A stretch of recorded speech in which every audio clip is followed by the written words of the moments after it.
All right, I'm Chase Craig with the Real Estate Growth Forum, and I'm here with Century 21, one of the top agents for Century 21 in all of Texas. She's Sarah Lyons out of Century 21 Judge Fight in the Dallas Fort Worth area. And I'm just going to go a couple highlights. There's a ton, but I'm just going to recognize a couple of highlights and things that why you should potentially watch or listen to this for the next 30 minutes or so. So, in the last 10 years, she's helped over 600 families find their dream home. She was recognized as Realtor Magazine's 30 Under 30 in 2017. She's ranked as the top Century 21 agent in Texas. For the last 10 years, she's got that honor. And she's been given the highest honor from Century 21. But here's the crazy thing. She consistently helps 50 to 75 families buy homes every year, and she has a part-time assistant. She does her own transaction coordination. Oh, and by the way, she also travels roughly 100 days out of the year. So if you want to figure out how all that works, stick with us. We're going to unpack it right here. Sarah, welcome to our Titan interview. You're definitely a Titan. How do you do all this stuff? I mean, we're going to dig into it, but that sounds pretty crazy. Did you ever think that would be the case? No, initially when my husband and I moved to Fort Worth from Austin, he was in medical school, straight out of college. I was a stay-at-home mom. And 3 years into med school, he basically came home when he was supposed to be at the hospital and said, I'm done. I don't want to do this. I don't want to be a doctor. At that point, we had two small sons. I'd been basically straight out of college, been a stay-at-home mom, and had to figure out what to do for money. So I asked my parents for a Groupon for real estate classes. I worked every day on it for 4 months, got my license. And as then a 24-year-old, I thought I was going to be some old guy's assistant and have to learn the ropes that way. I went to a career night at what is now the brokerage that I work for, and then I've worked for over a decade, and realized that they were a very supportive community of young people and not a bunch of necessarily even team structures, but very supportive of each other. Joined on, and basically the rest is history. I hit the ground running, and it's been quite a journey so far over the last decade. So I love that you got your real estate license with a Groupon. Yep. That's Yeah. that that That was that actually part of how I won 30 under 30, or was honored with the 30 under 30 award. They always like to have some type of cool catch when it comes to your story, some type of diversity that you have to overcome. So, yeah, it was like $199 Groupon that I had to ask my mom to buy for me because we were so broke, and cast out a very small like inheritance, a couple $1,000s from my grandparents, and pretty much was failure was not an option. We had a lot of student loans to pay off and kids to feed, and just started selling real estate as fast as I could. Wow. Okay, so let's take me back to when you actually started. You know, we were talking earlier, and you told me that your first year you started in February, and you sold about 12 homes in your first year. You Mhm. didn't actually close one until June or July or something like that. So you really were closing about two homes a month before the end of your first year. How did you do that? Like, what was that like? Yeah, so part of it was phone time in our office. We have the opportunity to basically sign up to be on phone. So if somebody calls in, our brokerage, Century 21 Dodge Fight, is the biggest one in Texas and Oklahoma. And we have about 1,300 agents and 28 offices. So we have a lot of just flat out sign calls, because back then you couldn't even have your own signs with your own information. It was office phone numbers. So 5 of my first 12 closings were phone calls into the office, where you're taking that cold call, and they're either wanting to sell, or they're wanting to see one of our properties and turning those into buyers. I also had the opportunity of, there was a guy in our office that was a little lazy, and he was about to go on a 2 month vacation. And so he kind of said, hey, I'll refer you some business and you pay me a referral fee. And so I was able to use that to kind of build on. But I have focused from day one always on a relationship business, a referral based business. So, really making sure to squeeze all of those referrals and building those relationships as much as possible, which is definitely a big part of it. Let me jump in here because I can already hear people right now. They're like, well, that's cool. All the sign calls came in. You know, there's Mhm. 1,300 agents. Of course, you got business. And I've got a point here, but let me ask You you still this. got to convert them for sure. Yeah, well, you got to convert them, but did every agent just like were they just enamored with the ability to answer sign calls, or were a lot of agents like, I'm not going to waste my time with those?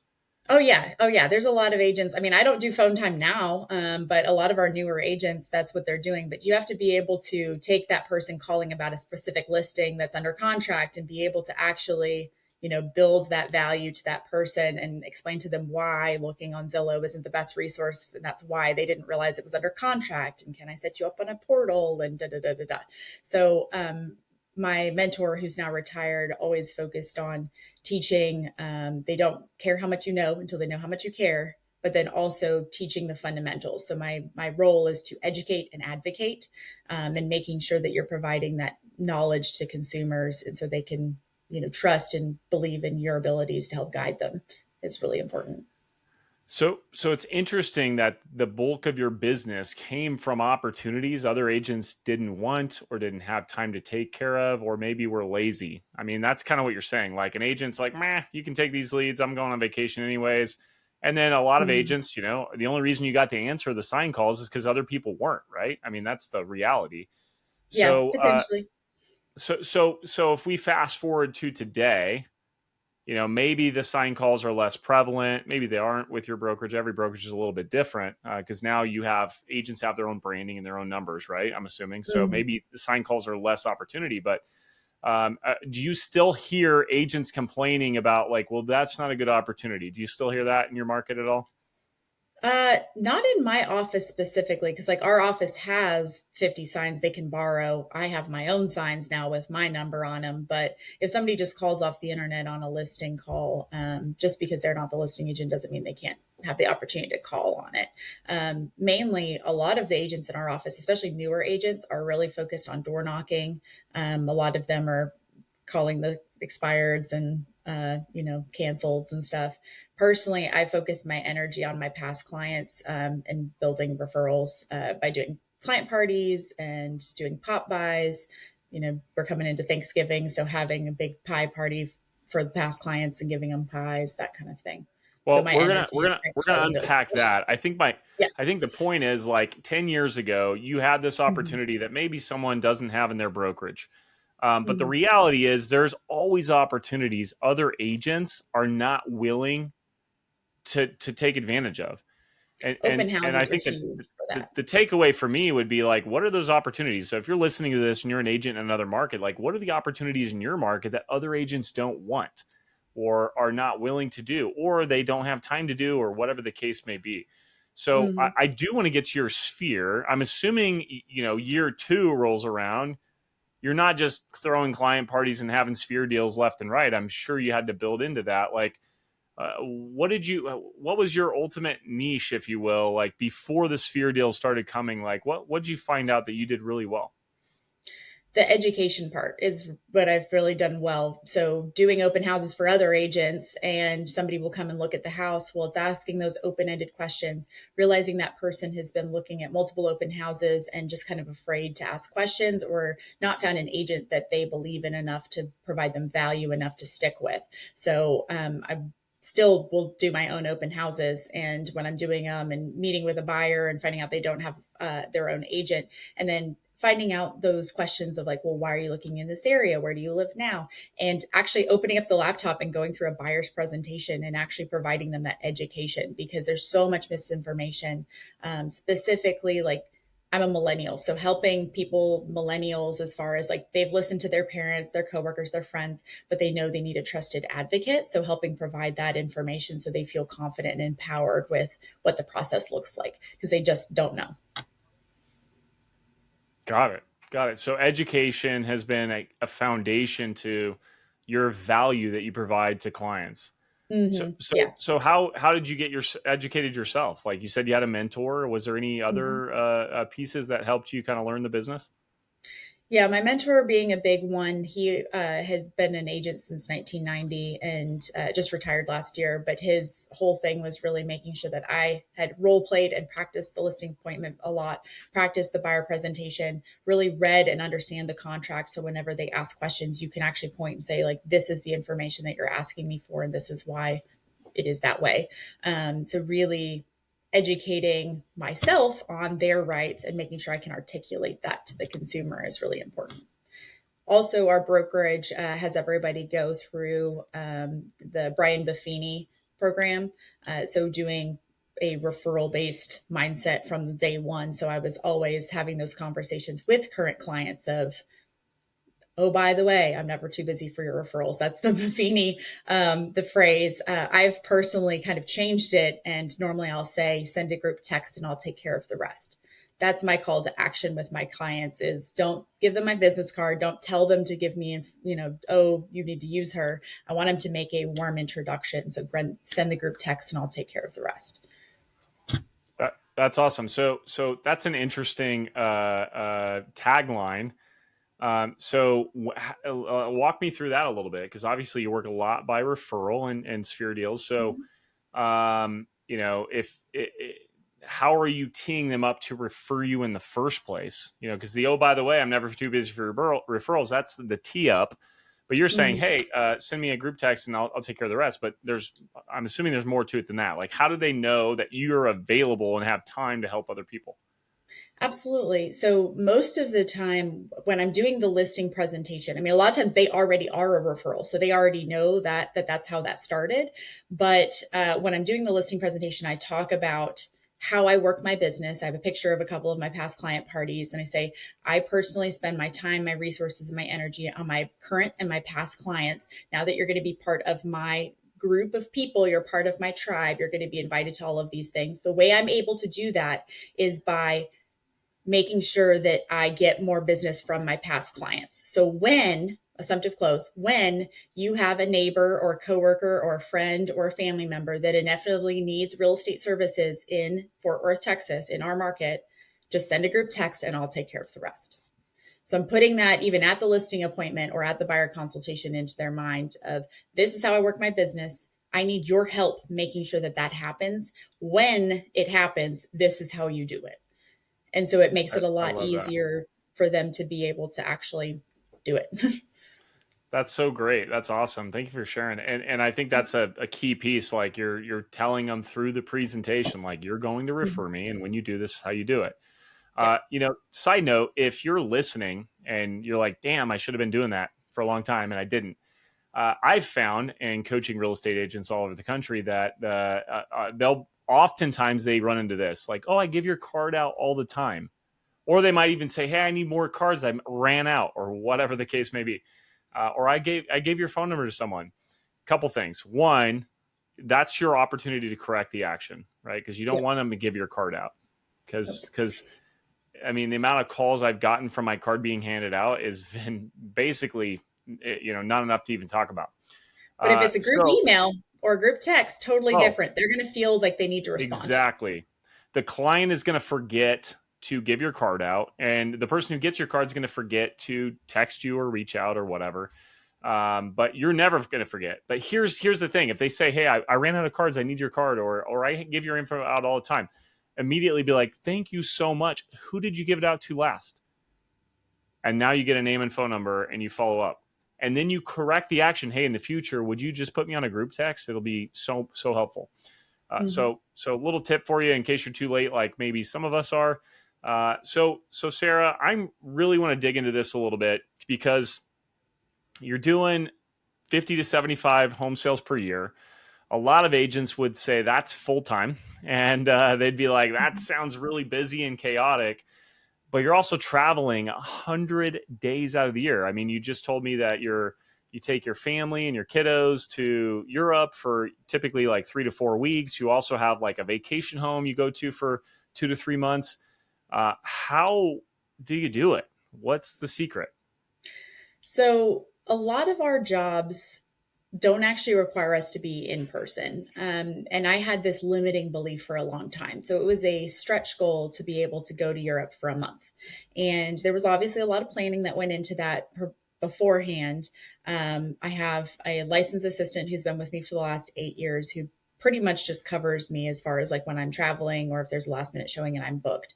And so preparing the people that needed to know beforehand, but then also using systems to help make sure that my communication is automated. So that way I am not the person clicking the button. It's already, the communication is not basically lacking. Also, a lot of times if they're not local, because we have a decent amount of our sellers here are not necessarily local, or the buyers are not local yet and they're moving into our market.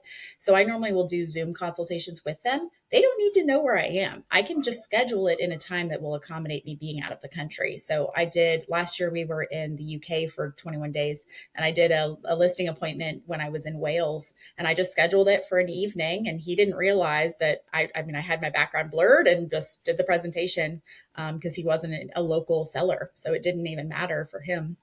A lot of times we realize, or you don't realize, that people don't actually care as much about your personal life. We overshare. So I've been intentional about not posting when I'm on vacation very often, not really letting people know unless they need to know, unless it affects them. So that's a big thing. And then I'll just time stack it as far as like, I'll be at our second home for 10 days. And if they call somewhere in between and want me to come out, I say, great, this is when I'm available. And I'll intentionally schedule it for when I'm going to be back. So I'm typically really busy before I leave and really busy when I get back. So okay. You mentioned limiting beliefs, and I Mm-hmm. guarantee you someone's listening and they're like, how that you what about this? What about this? What about this? So we need to kind of break it down a little bit. So Sure. first of all, you have a licensed assistant. What does this person do specifically? She does MLS input, gets things prepped for me. I basically have a seller homework guide that has a bunch of specific information that I need a seller to help provide me. And so then I use Google Drive for everything. So she has access to all of those documents. There's an entire big folder basically with all of the files. So she can always access the documents or the information she needs at any given time. And she helps with putting all that in. She helps with like our back office compliance, which we use SkySlope as our brokerage. And then she will show for me if I need her to. But most of my clients she never meets because normally I do all my own showings. So how, like, you're in Europe for 3 weeks? No one Mhm. has to go look at a house. How does this work? So when I'm gone, that's when she would jump in to show properties for me. So with those, I'll typically set up a group text. So that way she's pretty much the week or so before I'm set to leave. If I know the person's still actively looking, then I'll do a group text and let them know this is the chat you'll use to schedule and to talk about showings. And then she'll take it Got it. over from there and I'll be aware of what's All right. going on. So go back to the client. You got a client. You do whatever, some sort of buyer consultation or Mhm. whatever. You're out touring, and then you're leaving town. Like, do they know about your assistant before the group text? Was that part of your presentation? Yes. So when I'm doing a listing presentation or a buyer consultation, I talk about that I don't have a big team, that I'm always their point of contact and point person. And then I make a point to let them know I do have a licensed assistant who's been with me for the last 8 years. If you want a last minute showing, I'll be able to connect her with us. And so that way she can help accommodate those showings. However, I'll still be overseeing things. I'll still be doing negotiating on your contract. Okay. Now, And it now, really hasn't been a major issue. It really hasn't. I've had a couple clients say, like, she showed up on time, she was helpful, but we prefer your personality because I am a stronger personality. She's a much more quiet person. But normally I'm still handling all the negotiations as far as once they find a house. okay, got it. So if you're in Europe, for example, and they're negotiating a home, your licensed admin's kind of taking care of all the details, and then you just jump in to finalize the negotiations for 30 minutes to an hour, and Yeah, small price to pay. Essentially, you're paying for your vacation, right? yeah, yeah. And for the most part, I'm kind of paying for her to be on call to help with all of that. I mean, mainly when it comes to like, I list slightly more than I help with buyers. So like last year, I had 30 listings close, and then I had 25 buyers. So it's slightly more on the listing side, but mainly with listings, I'm doing a phone consultation when we're going over offer negotiations. They don't even know that I'm not here, and it doesn't really affect them. Got So it. it's really not, it hasn't been as much of an issue as I anticipated it would be. This year was a little bit more difficult in that it was a cruise in Europe. And so there was some days where my phone was on airplane mode while we were in the ocean. So I wasn't getting necessarily all of my communication. So I was playing a little bit of catch up. But Okay, so let's just say I'm at whatever step one, and I've got some business. I figured out how to pick up the opportunities that other agents were either too lazy, or it was too hard, or they just didn't want them. And I'm starting to close some deals, and now I want to be more effective and more efficient. Knowing everything you know today, like, what would be a first step? Do I just go right into hiring the assistant, or is there some tech or tools, or where do you think I should be considering, like, what's something I should be looking at? yes. So there are some amazing tools that technology can use to help make sure that you're duplicating yourself in an efficient manner and that you make sure your quality of service does not go down as your unit count goes up. So there's a thing called Folio, which is a Google extension, a Gmail extension. I teach a class for our brokerage about this. I also use a system called Loom, which I'll talk about in a second. But Folio is only a couple $100 a year. And essentially, it watches your Gmail, and whenever you have a contract execute, it asks you, like, hey, is this a contract? And you're like, yes, it is. You tell the system who the parties of the contract are: buyers, sellers, agents, title, all of those things. And it creates a custom portal for your client that you set up. It takes me about 45 seconds to set up when a contract executes, to say, this is the execution date, this is the closing date, this is due diligence periods, whatnot, for that specific contract, and then share it with them. It will then link to that person's Google Calendar, your client's Google Calendar. It will also link to your Google Calendar, and it will also automatically send emails throughout the entire transaction.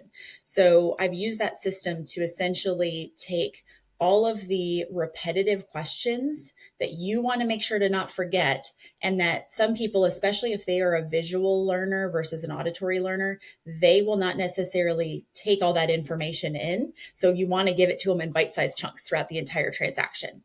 And that system, I've been using it for about 4 years, and it's the biggest game changer because it allows to help me to stay on contract, on pace, basically, as far as like knowing where everything is. But then also for the consumer, it makes sure that they know that I'm being proactive. It makes sure that they know that they're doing what they're supposed to be doing. So a lot of times they'll ask me, hey, I got the email that says that we need to do our final walkthrough. I'm available this time and this time, because that's what the email says is, hey, we're going to be doing a walkthrough typically the day before or the morning of closing. It will take about 20 minutes. Da, da, da, da. It's a whole paragraph of all this information. And I didn't have to remember. It automatically sent it for me. And then it also archives all your emails. So it creates automatically a folder, basically, with all of the documents and all of the transaction communication as well. So you said it takes about 45 seconds. Now there's probably some setup, right? I mean, Yes. you gotta make it what you want it. You Templates. know, Yeah. You make a template. so realistically, like, how long, if I'm starting from zero, how much time would I be expected to invest to have this thing, getting similar to what you have? If you're really focused on it and you have done a few transactions, so you actually know what you're supposed to be expecting to happen, I would say it would probably take you 2 hours to set up a true template. So I have a Wow. buyer template and a seller template. And essentially it's every step from, congratulations, we're under contract. Hey, don't forget to send a copy of this to your lender.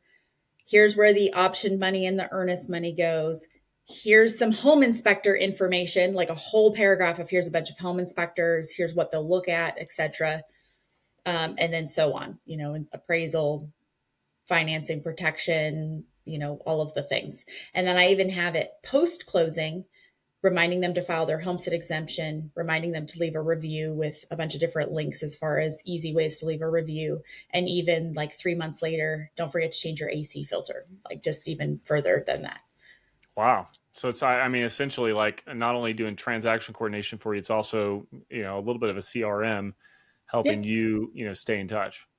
And then because it's automatically on my calendar, it helps me see, oh, their closing date is scheduled. I need to make sure to line that up, things like that, because it's already on my calendar automatically as well. That's really cool. It sounds like you And can if do a something lot with that. changes, yeah, say something like the closing date changes. Say we find out, oh, we need to move the closing back 3 days. I just go in, change the closing date. And because the dates of this drip campaign or this template is set based on what you put in, it will automatically shift the emails that are triggered based on that close date. So you just, with a matter of like 2 clicks, it will adjust a bunch of the items for you automatically. Wow. All right. You said you had a couple different pieces of tech. So now I got Folio Yeah. set up, and Yes. obviously just word to the wise, like you don't have to have it perfect, right? Like if you get Oh, it no, set I'm up, constantly tweaking it, there you constantly. go. Yeah, If you're going I to be have somebody adjusting and editing it as you go, right? if I'm getting the same question a couple times from especially first time home buyers, I know that I haven't properly educated them on something if I'm getting the question multiple times. So I need to make some type of tweak. Got it.